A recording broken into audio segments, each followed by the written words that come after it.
Do you ever wake up in the morning and say to yourself, what in the world is going on? The whole place went to hell in a handbag and you don't even own a handbag.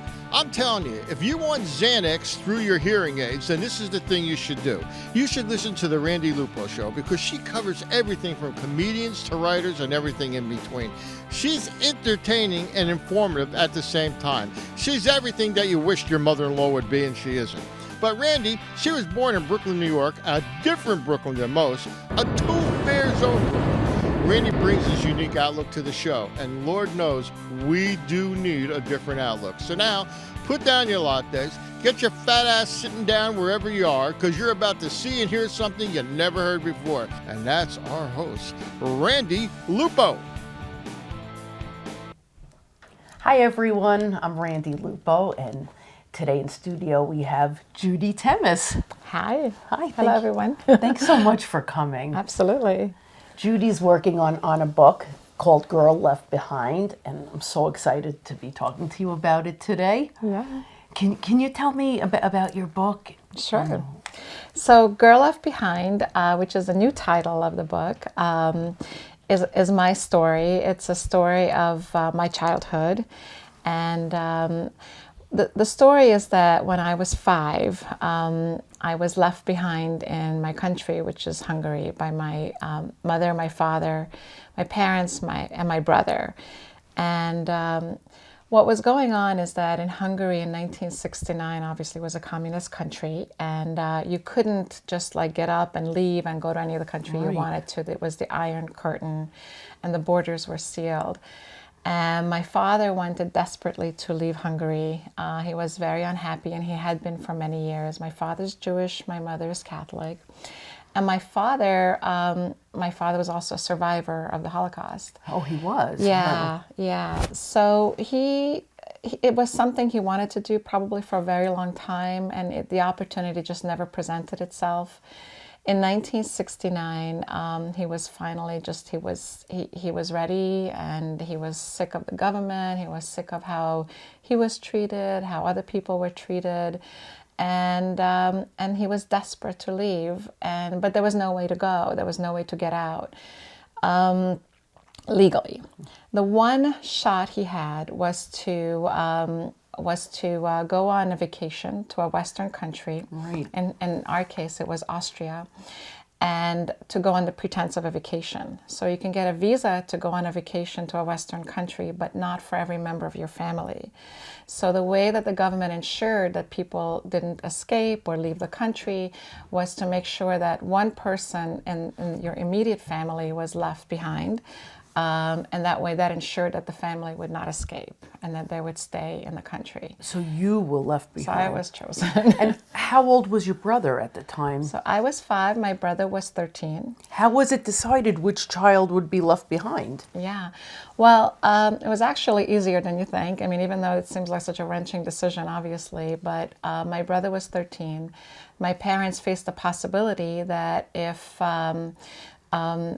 it took 5 years or longer, my brother would be basically taken into the army. He would have to go into the military service, which everyone was required to do. Right.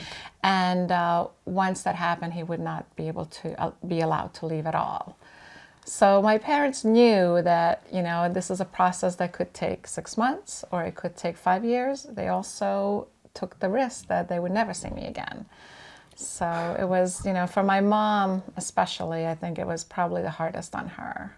Because I would like to say I understand, but I could only imagine. I could only imagine what that was. Yeah, must have been like. I'm the mother of 3 children, and I never could have made that decision. So it was a wrenching decision for her, and a choice, that she made that I think she forever wrestled with. Did she make the right decision? Did she not? Understandably so. Yeah. What was your life like before your family left?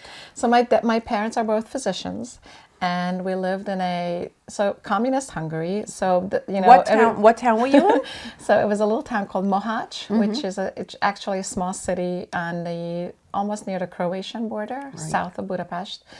And our life was actually pretty good. I mean, people hear stories about communism and what it's like and long bread lines, and you can't have, good things and nice things. But my father was very clever, and they were also professionals. So we had a lovely apartment. We had a nanny, a housekeeper. My parents worked as doctors. And actually life was pretty good in many ways. Right. My father was, I say in my book that he was really a merchant at heart. And he would go on these trips abroad. This wasn't this trip in 1969 was not their first trip. He had taken my mother to Italy, and they've gone to Germany and other places, and he always found a way to smuggle stuff back home. Right.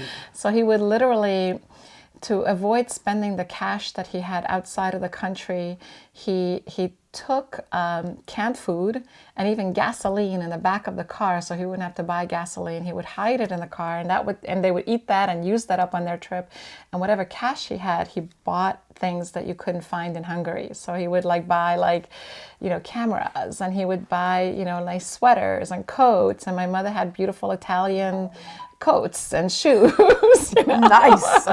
So he was able to it was very clever. Our family was first in our city, as far as I know, the stories I've heard, to have a television. My dad had a car. So life was actually pretty good, from the things that I remember. And then when they left, where did you go when your parents and your older brother came to the United States? So nobody knew. Nobody told me anything, and nobody in You our were not town- prepared No. to know that your parents and brother were leaving? No, I knew that they were going on a vacation, and that's all I knew. In fact, I was told that they'd be coming back and we'd be going to my grandmother's house by the lake. My grandmother lived next to a beautiful, beautiful lake in Hungary, and we always went there for vacation. And the idea was that, or I was told that they'd be back at the end of summer, and life would go on, and I would return to school. My brother would return to school. The only person who knew that there was a possibility, not even sure. Right. So the only person who knew was my grandmother. My grandmother was this little old. It's funny because she was only in her 70s, but she was this shriveled up lady with a hunchback, no teeth, this babushka around her head. And she was the only one who knew. And what happened is that my mother agreed before she left. She told my grandmother. No, this is your mother's mother that you were my mother's mother. Okay. She told my grandmother that in the possibility that they're not going to come back, that my brother, her husband, my father, wanted to go to America, she would be the one to take care of me. Yes. And the secret code was, she sent my grandmother a postcard, and the postcard on the back said, "Vienna is beautiful." And this was code, which meant, we're going to America, we're not coming home, take care of Judy. Right. So nobody else knew this. And so basically the person who was taking care of me after they left was my nanny. And she was this big, old, fat, stern, not a nice lady in many ways. I really didn't even like her. Right, I can understand. But I think she loved me, and she was a kind lady. But what happened is that my grandmother then had to break the news to my nanny that my parents are not coming home. She would have to leave. Her job here was over. Yes. She would have to give me up to my grandmother. And this kind of, from the little bit of research that I did, led to this big clash between my nanny and my little grandmother. And but eventually what happened is that I was taken from my home and my family's home and taken to my grandmother's house by the lake. And this is where life changed incredibly, because we went from having almost everything that we could have ever needed to having very little. My grandmother lived in a house which was really it was a beautiful old house, Yeah. but it was like crumbling and coming apart, and they didn't have a lot of money.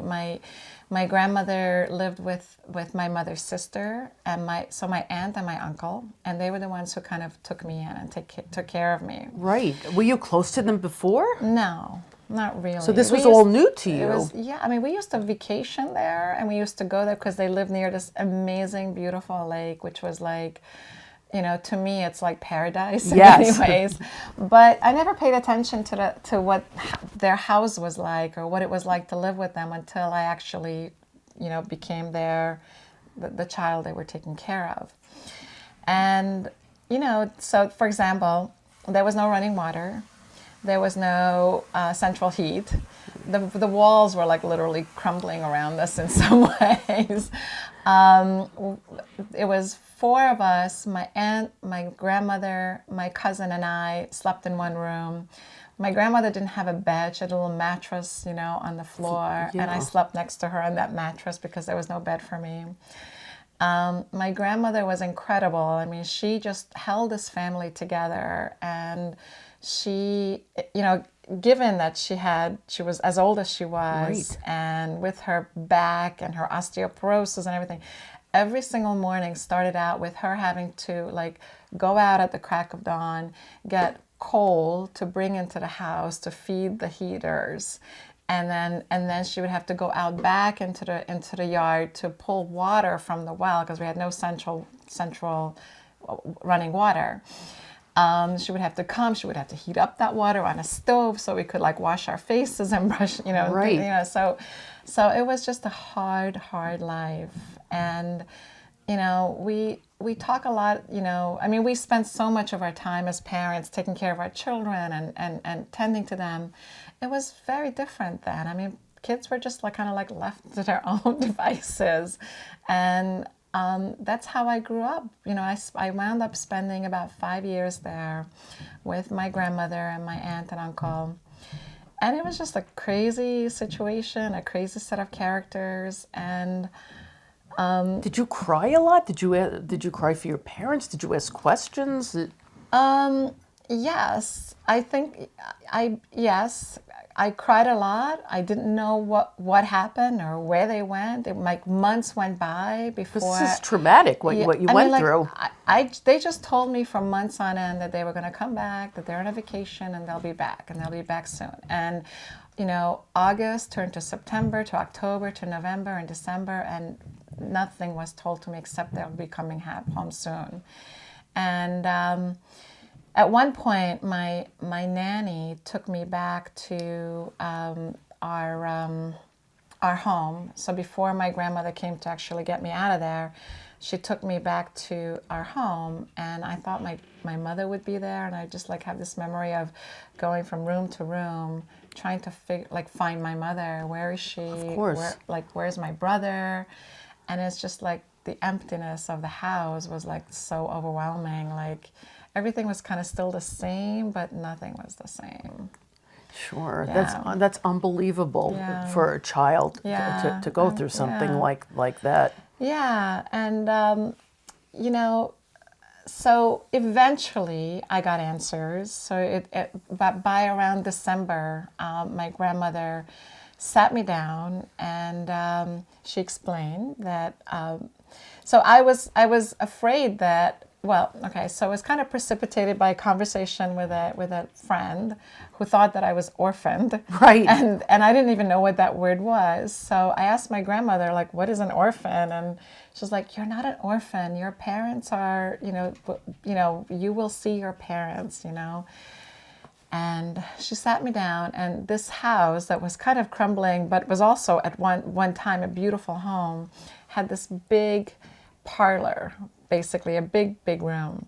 And this room was pretty much cold and freezing in the winter, but beautiful in the summer. And in this house, my uncle and my aunt and my grandmother actually hosted summertime guests because the house was near the lake, and it was also like an inn, I guess, if you will. Yeah. And it's in this parlor that we entertained, or they had some people coming through, and it's in this parlor, strangely enough, that she decided to sit me down and explain to me that my parents were not coming home. And I remember that there was windows on all sides, and they were like black because it was December and dark out, and all the windows were like frosted, and the room was like freezing cold because it was not a typically heated room. And she took out a postcard to show me that my parents were in Italy at the time. So they went from Austria to Italy and then to New York. And she showed me a picture of, I think it may have been the Vatican, or it may have been the Colosseum, I'm not sure. But she told me that they were in Rome and that they were getting ready to go to America. And the way she did it, as uneducated as she was brilliant at this, because she basically fed this dream that America was this beautiful place, that it was like filled with skyscrapers that touch the sky, and one day I will be going to this incredibly beautiful place where there will be anything that my heart desires. And she just like fed this dream, and she kept this hope alive for me for 5 years. That's wonderful. And it was like year after year after year. We didn't know for the full 5 years if I'd be allowed to go, when I'd be allowed to go. But she somehow kept this hope alive. And is that how you feel you got through these 5 years, with this dream that I'm going to go one day, I'm going to see my family, I'm going to be living in this great place. And your grandmother was brilliant. Yeah, she really was. And this was also at the height of the Cold War, when all the propaganda was about how evil America was, and it's the capitalist, tyranny, and how this is what we were taught in school. Every day we would go to school and we would learn how America was evil. But somehow nobody believed it. Right. And in our little village school, we actually knew, like strangely enough, we had 2 television stations in Hungary at the time. One was the official television station that came out of Budapest, and if you turned those rabbit ears just the right way, you could get the illegal television station from Vienna, right? So this was Austria. So on the Austrian television, we could actually get James Bond, we could get Tarzan, and we could get like an assortment of other like American television. So all of us kids, this is what we watched at night secretly. And so I was the only person that anybody in like our village knew was like bound for America. Right. So we turned this into all these like games, and every day at the playground we would like imagine like, I'm driving my Ford Mustang, and we would chase each other in the playground, and we had this like cement ramp, which I don't even know what it was, but it was like maybe like a warehouse, or on the other side there was a door or entrance to a basement. It was the cement ramp, and we would like climb the cement ramp. In our imagination, this could be like, Mount Everest or the Eiffel Tower. I love Or in this. my case, it was like skyscrapers. The Empire State Building. We're going to the Empire State Building. Right. We would like slide down on our butts. So we just like created all these stories, and even though America was the evil empire, is what the propaganda, everybody knew that this was like paradise. That's how we kids thought of it. And part of that was like part of what my grandmother said, the stories, and part of it was just like, folklore or whatever. But, in some ways it was harder when I actually arrived here and saw the reality, because it wasn't paradise. Could you tell me what that was like when you were finally able to, where did you come to first? Where did you live? So it was 1974. So it was 69 to 74, was February. And the way I was actually able to come and was there was a congressman in the Bronx. His name was Jonathan Bingham. And somehow, together with, also my parents were also helped by the Hebrew Immigrant Aid Society, HIAS, which really resettled them as refugees here in America and found them jobs and apartments and things like that. But Jonathan Bingham, basically, maybe he needed the Jewish vote. Who knows? Who knows? But he decided to help my family. And when he heard this story that there was this family in his district and they had a child and the government was keeping us from us apart.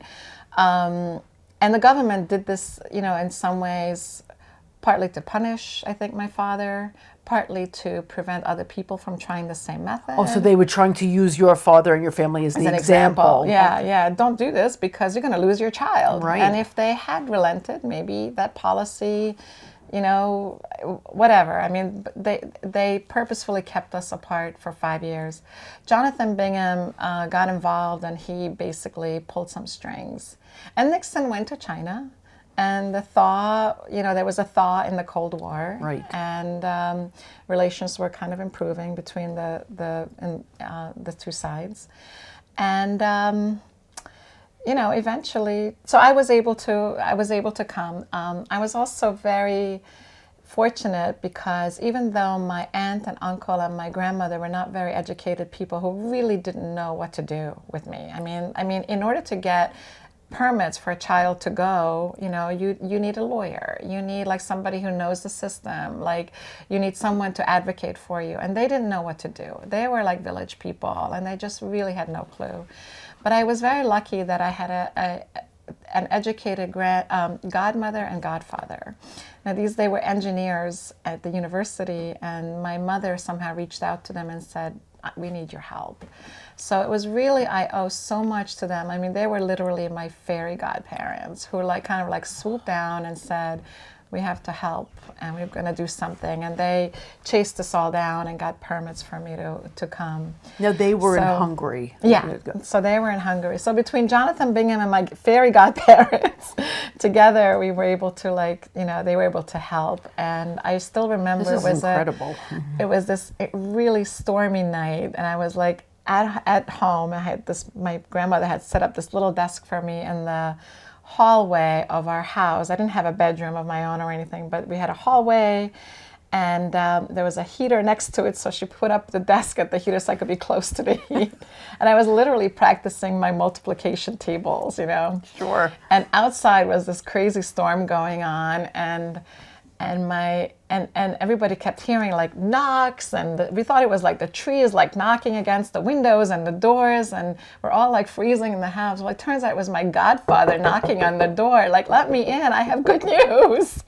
So he brought good news on this stormy night in, I don't know, December, January maybe. And how old were you at this point? I was 10. 10, I was okay. 10.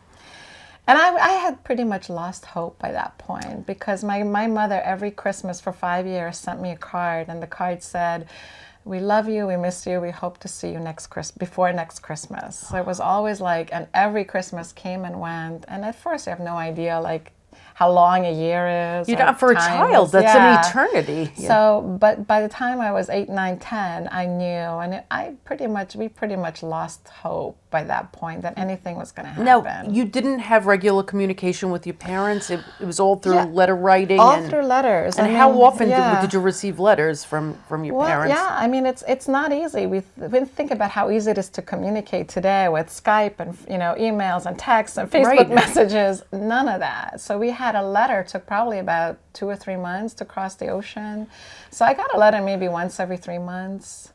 But it was always so cryptic because my mother, I don't know if it's that she couldn't say more because the letters were probably opened and read. Sure. So she probably couldn't say much, but I was always so desperate for her to just tell me what it's like there. And she always just wrote, we love you, we miss you, we hope to see you soon. And it was kind of sad. And it is. To me, that's heartbreaking to feel that. And I'm sure she wanted to say more, and she maybe wrote more to my grandmother and to my aunt and others, but to me it was just kind of more. I just wanted to know more and understand more.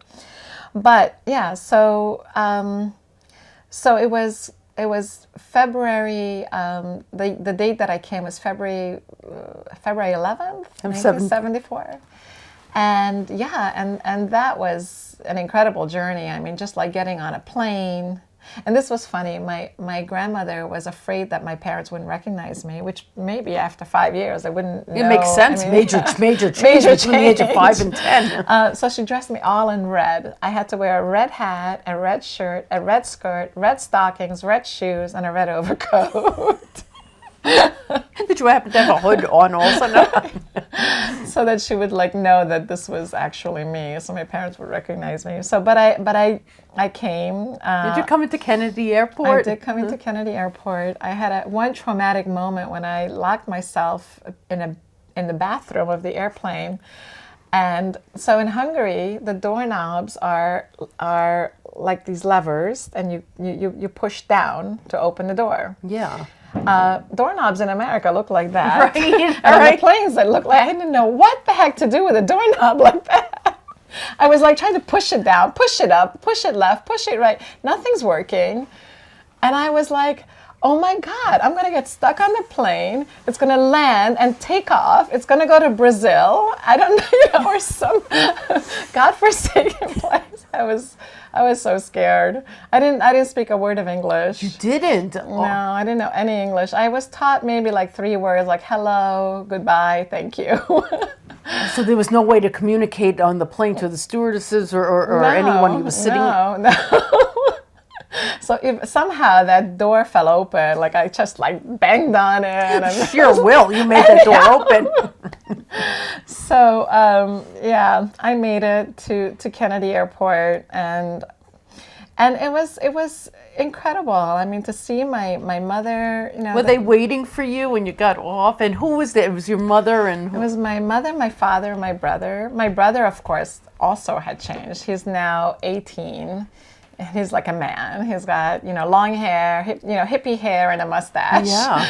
My mother had changed a lot. You know, she had aged. My father was the same. I don't know why does that happen, that women age and men just get, I don't know. Seems unfair. I know. But, you know, it was funny because what I remembered most about them is their smell. You know, I just what was remember that like? I just like knew who they were. Like I knew the essence of like my parents. I just like kind of knew that I belonged to them. Right. You know, so I knew that at my core that I was in the right place.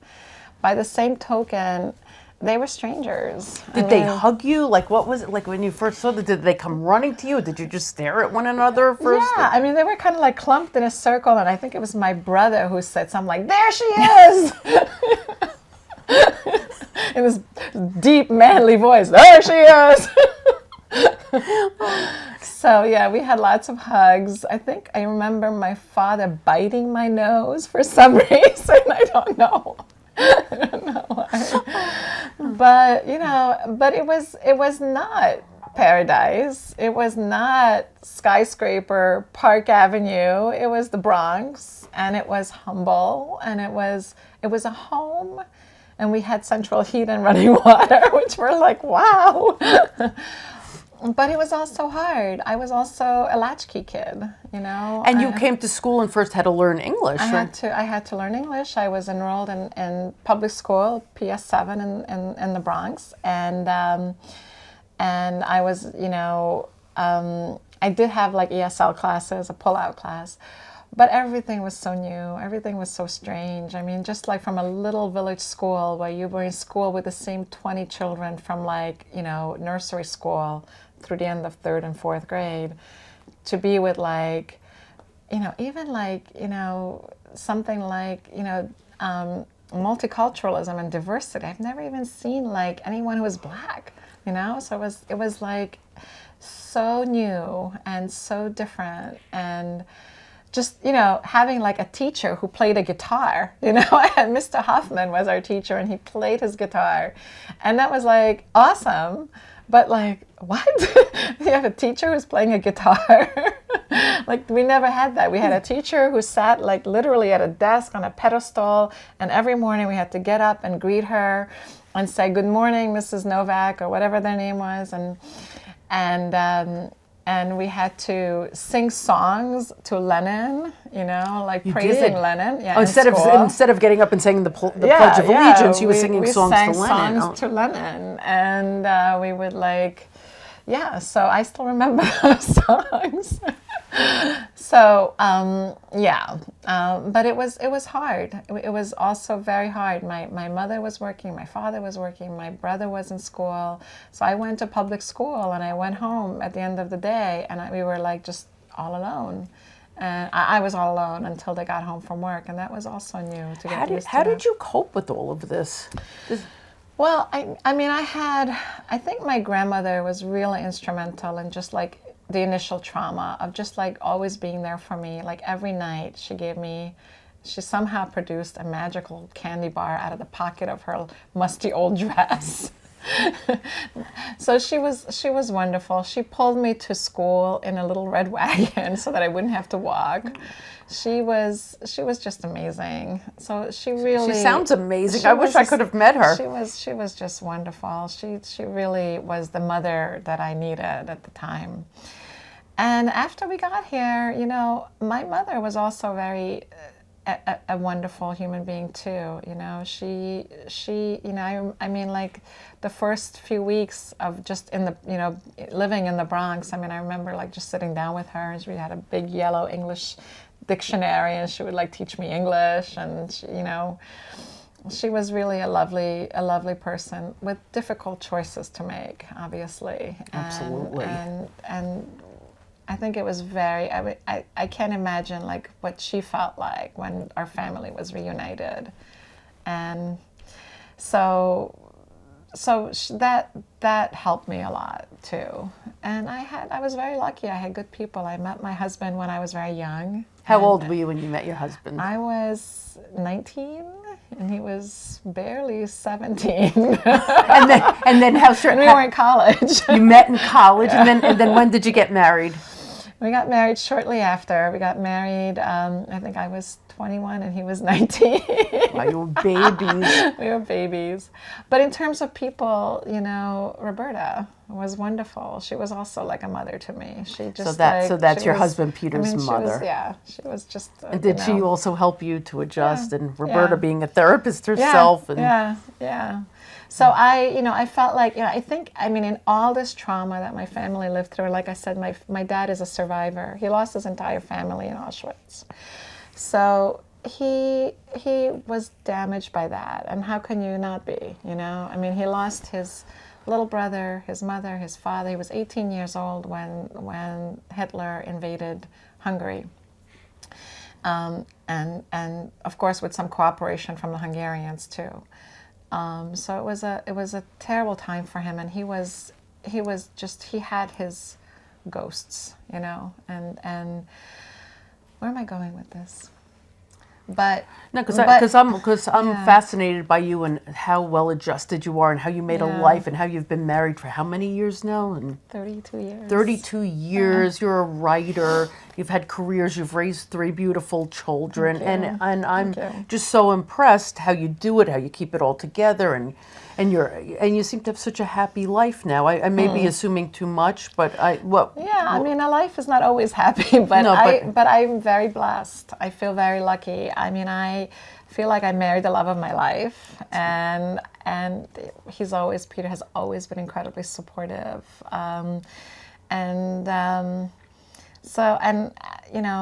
my kids are amazing. I've just been, I don't know what it is. I actually say this to myself every day. I count my blessings every day, because I think to myself